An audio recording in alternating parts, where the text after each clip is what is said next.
대한민국 정치판의 거대한 마쿠 실세. 그림자 권력으로 불리던 김현지 씨가 10월 중순 전격 체포되었다. 공식적인 직함은 단출했으나 그 어떤 장관보다, 그 어떤 수석 비서관보다 강력한 영향력을 행사한다고 알려진 인물. 그녀의 구속 영장 발부 소식은 여의도 정가를 강타하며 거대한 정치적 태풍의 눈으로 떠올랐다. 그녀의 구속과 동시에 철저히 베일에 가려져 있던 그녀의 막대한 재산 내역이 언론을 통해 유출되면서 숨겨진 권력의 민낯이 드러나기 시작했다. 대중은 그녀가 휘두른 권력의 크기뿐만 아니라 그 권력을 통해 축적한 부의 규모에 경악하고 있다.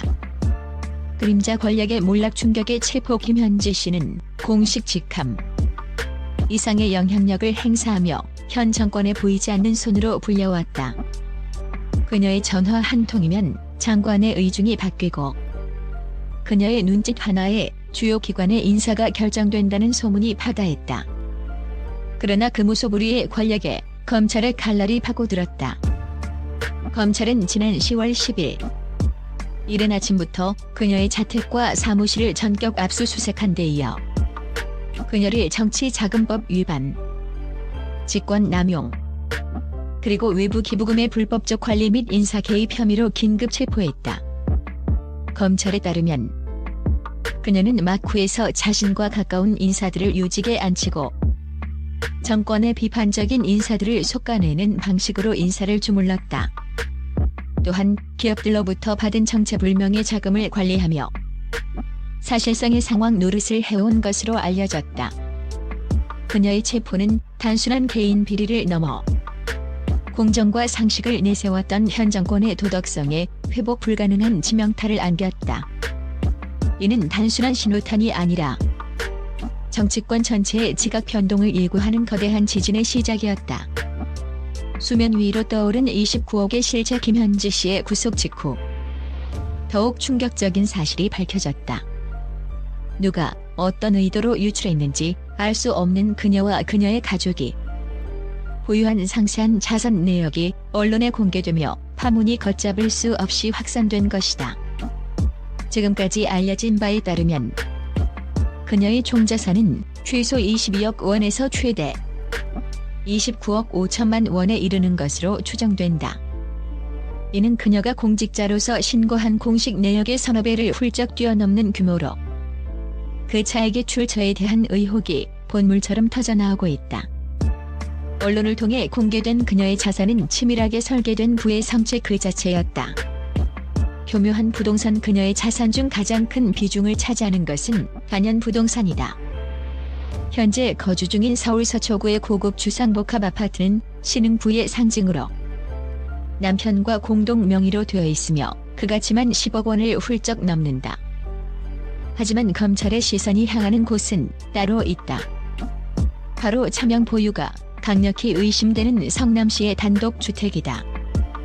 이 주택은 그녀의 오랜 측근 명의로 되어 있으나 검찰은 자금 흐름 추적 결과 실질적인 소유주가 김씨라는 정황을 속속 확보하고 있다.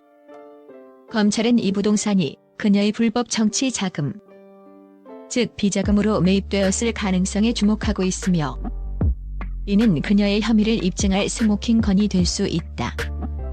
남편 이름 뒤에 숨긴 금융자산 예금, 주식, 그리고 각종 보험 및 연금 상품을 포함한 금융자산은 약 5억 원으로 파악된다. 주목할 점은 이 금융자산의 60% 이상이 세무사로 활동 중인 그녀의 남편 명의로 집중되어 있다는 것이다. 이는 재산 공개를 회피하기 위한 전형적인 자산 쪼개기 및 은닉수법이라는 비판이 제기된다. 특히 남편이 조세 전문가인 세무사라는 점에서 이는 법망을 교묘히 피하려는 고의적인 행위라는 비판을 피할 수 없게 되었다. 검찰은 이 주식 중 일부가 그녀의 직무와 관련된 기업의 것은 아닌지 강도 높게 조사 중이다. 남편의 사업체 그녀의 남편은 현직 세무사이자 특정 세무법인의 지분을 보유하고 있다. 4시 40분 이 사업체를 통한 수입 역시 김씨의 자산 형성에 기여했을 것으로 보인다. 더욱 심각한 의혹은 이 법인이 김씨의 영향력을 바탕으로 대기업들의 세무자문이라는 합법적인 외피를 쓰고 검찰은 이 법인의 수입 내역과 허위 용역 계약 여부까지 수사를 확대하고 있다. 사실상 자금을 세탁하는 통로로 이용되었을 가능성이다. 의혹의 연대기 자산은 어떻게 불어났나? 대중의 분노가 향하는 지점은 그녀의 자산 규모뿐만 아니라 그 자산이 축적된 과정이다. 그녀의 경력은 크게 세 시기로 나뉘며 시기마다 자산이 기하급수적으로 불어난 정황이 포착된다. 어떻게 그 돈을 벌었는가 하는 점이다. 시민운동가 시절 시민의 편을 자처하며 목소리를 높이던 시절, 변변한 수입이 없던 이 시기, 성남의 주택을 매입한 자금 출처가 불분명하다. 정치권 입문을 위한 종잣돈의 출처부터 의혹에 휩싸여 있다. 대중은 시민운동이라는 명예 뒤에 숨겨진 초기 자산 형성 과정에 배신감을 느끼고 있다. 경기도청 근무 시절 그녀는 이 시기 경기도의 핵심 개발 정책, 특히 신도시 개발 관련 업무에 깊숙이 관여했다. 내부 정보를 이용한 부동산 투기 의혹이 강력하게 제기되는 시점이다. 이는 수많은 서민의 내 집 마련 꿈을 짓밟고 자신의 배를 불린 전형적인 공직자 부패의 행태라는 비판이 거세다. 대통령실 입성 권력의 정점에 선 이후 그녀의 탐욕은 극에 달했다. 공직자 재산 신고에서 누락된 다수의 차명 계좌와 투자 자산을 보유한 것이 발각된 것이다. 친인척의 이름을 동원한 이 숨겨진 자산들은 그녀가 권력의 정점에서 공작 시스템을 철저히 사유화했음을 적나라하게 보여준다. 격돌하는 정치권 정치 탄압 vs 국정농단 김현지 씨의 체포와 재산 공개는 즉각 얼어붙은 정치권을 양분시켰다.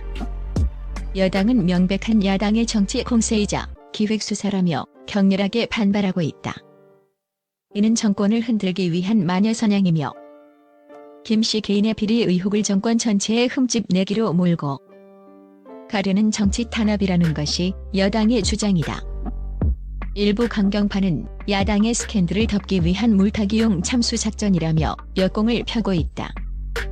반면 야당은 이는 제2의 국정농단 사태라며 특별검사 도입을 즉각 요구하고 나섰다.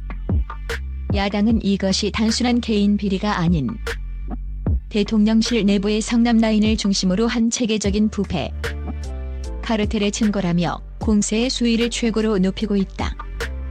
특검 요구는 현 검찰이 살아있는 권력인 대통령실을 제대로 수사할 의지나 능력이 없다는 불신의 표현이기도 하다. 검찰의 칼날은 이제 김현지 씨 개인을 넘어 그녀의 남편과 대통령실의 핵심 인사들, 특히 정권 초기부터 함께한 성남그룹을 정조준하고 있다. 그림자 권력의 몰락으로 시작된 이 거대한 태풍이 대한민국 정치의 근간을 어디까지 흔들게 될지, 그리고 이 부패의 고리를 과연 끊어낼 수 있을지 그 누구도 예측할 수 없는 상황이다.